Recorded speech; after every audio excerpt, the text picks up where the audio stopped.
The 2008 American League tiebreaker game, also known as a Game 163, is famous in baseball lore as far as tiebreaker games go. Outside of anything from 2005, this game is perhaps the biggest one the Chicago White Sox have had in the past 30 years, maybe even longer than that. Most are probably aware of the outcome of this tiebreaker game, and we'll get to that, but what many are possibly not aware of is the unbelievable circumstances the White Sox had to prevail through just to get to this game. Along with the subtraction of the tiebreaker game, the set of conditions needed for this game to happen are so specific and rare, we won't see anything like this happen ever again. The tiebreaker game took place on September 30th, but the story begins 3 years prior. After the White Sox broke their 88-year World Series drought in 2005, they were poised to compete in 2006 and were heavy favorites to return to the Fall Classic. Despite a solid 90-win campaign, Chicago missed the postseason, finishing in 3rd place in the American League Central. 2007, on the other hand, would see the White Sox collapse into freefall. The Sox got off to a decent start to the season, going 24-20 and being only 4 games back of the division in late May. Following that start, Chicago proceeded to go 5-22 over their next 27 games to drop to 13 games below 500 and 14.5 games behind first place in the division. In the middle of that horrendous stretch, they fired longtime scouting director Dwayne Schaffer, a man who was with the team since the early 80s and helped guide Chicago to their only World Series win in nearly a century.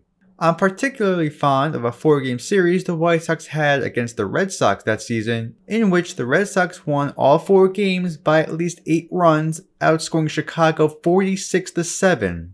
If that's not the overall tone of the White Sox 2007 season, I don't know what is. The team finished 2007 with a 72-90 record, a far cry from their dominant season just 2 years prior. In the offseason, the Sox shuffled the rotation and made several free agent signings and trades to bolster the roster. Most notably, they signed relief pitchers Octavio Dotel and Scott Linebrink, traded for hitters Orlando Cabrera, Nick Swisher, and Carlos Quentin, as well as signing a Cuban infielder by the name of Alexi Ramirez. It was a different looking team entering 2008. Chicago wanted to compete, and they felt they had the team ready to win it all again. However, did those moves pay off for the White Sox? Absolutely. Alexi Ramirez hit over 20 home runs and stole double-digit bases in 2008 while putting up good offensive numbers as well. Orlando Cabrera played in all but 2 games that year, earning 2.6 WAR as a great defender up the middle. Nick Swisher also hit over 20 home runs, while both relievers the Sox signed posted similar fantastic seasons as well. However, the biggest contribution came from the outfielder the team acquired from the Diamondbacks, Carlos Quentin.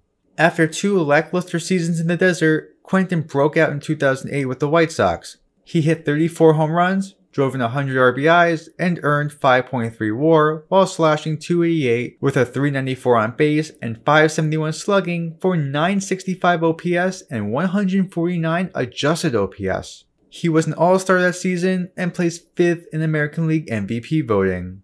These set of players, as well as contributions from others, paved the season for the White Sox. They posted a winning record in April and by mid-May were in first place. Despite the success, the Sox weren't running away with the division and remained neck and neck all season long with the Minnesota Twins. The Twins were able to tie the White Sox in the standings several times throughout the summer, even overcoming them for first place a few times, but every time they did, Chicago would take it right back. It was going to be a tight race down the stretch.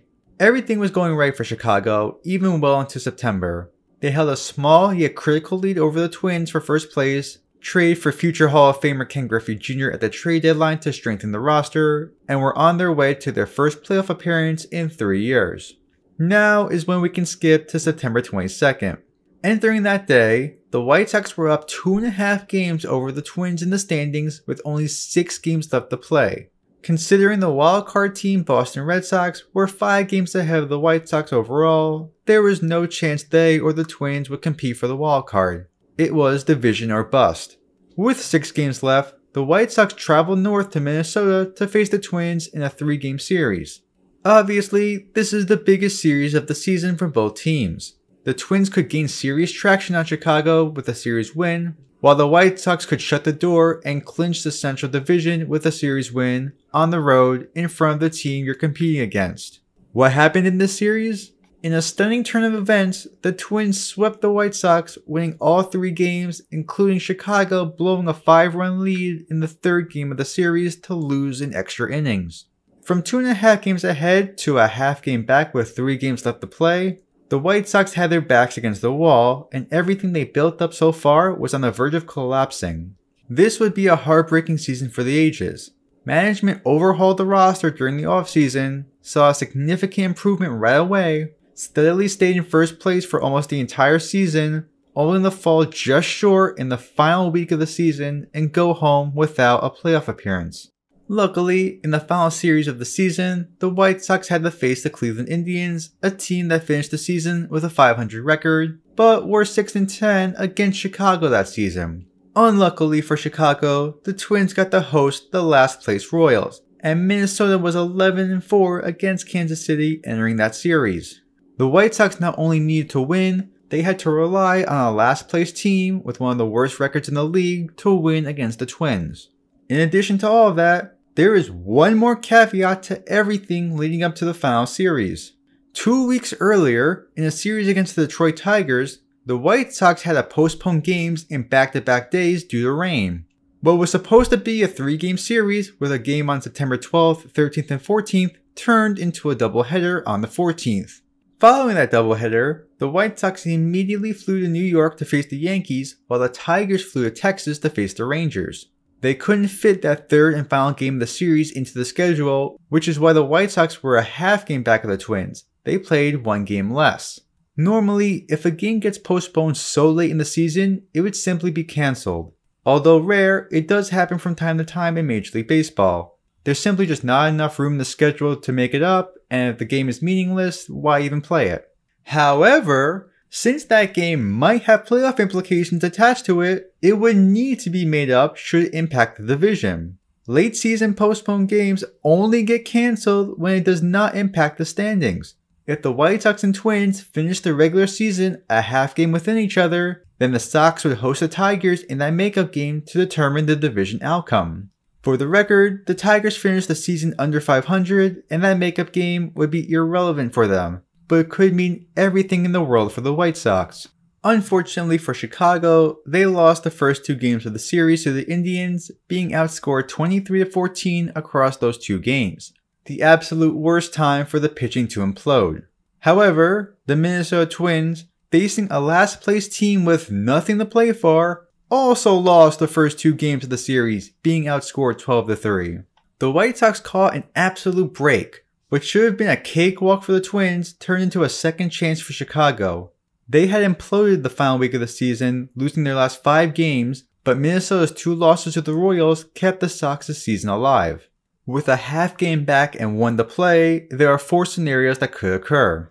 Either both the White Sox and Twins win, both teams lose, the White Sox win and the Twins lose, or the White Sox lose and the Twins win. If any one of the first 3 scenarios occur, then that'll extend the season for 1 more game at least, forcing the White Sox to make up the rainout against Detroit. Should the White Sox lose and the Twins win, then the Sox will be eliminated in the final game of the season. So while they could technically lose and still get in, it was all but a winner-go-home scenario.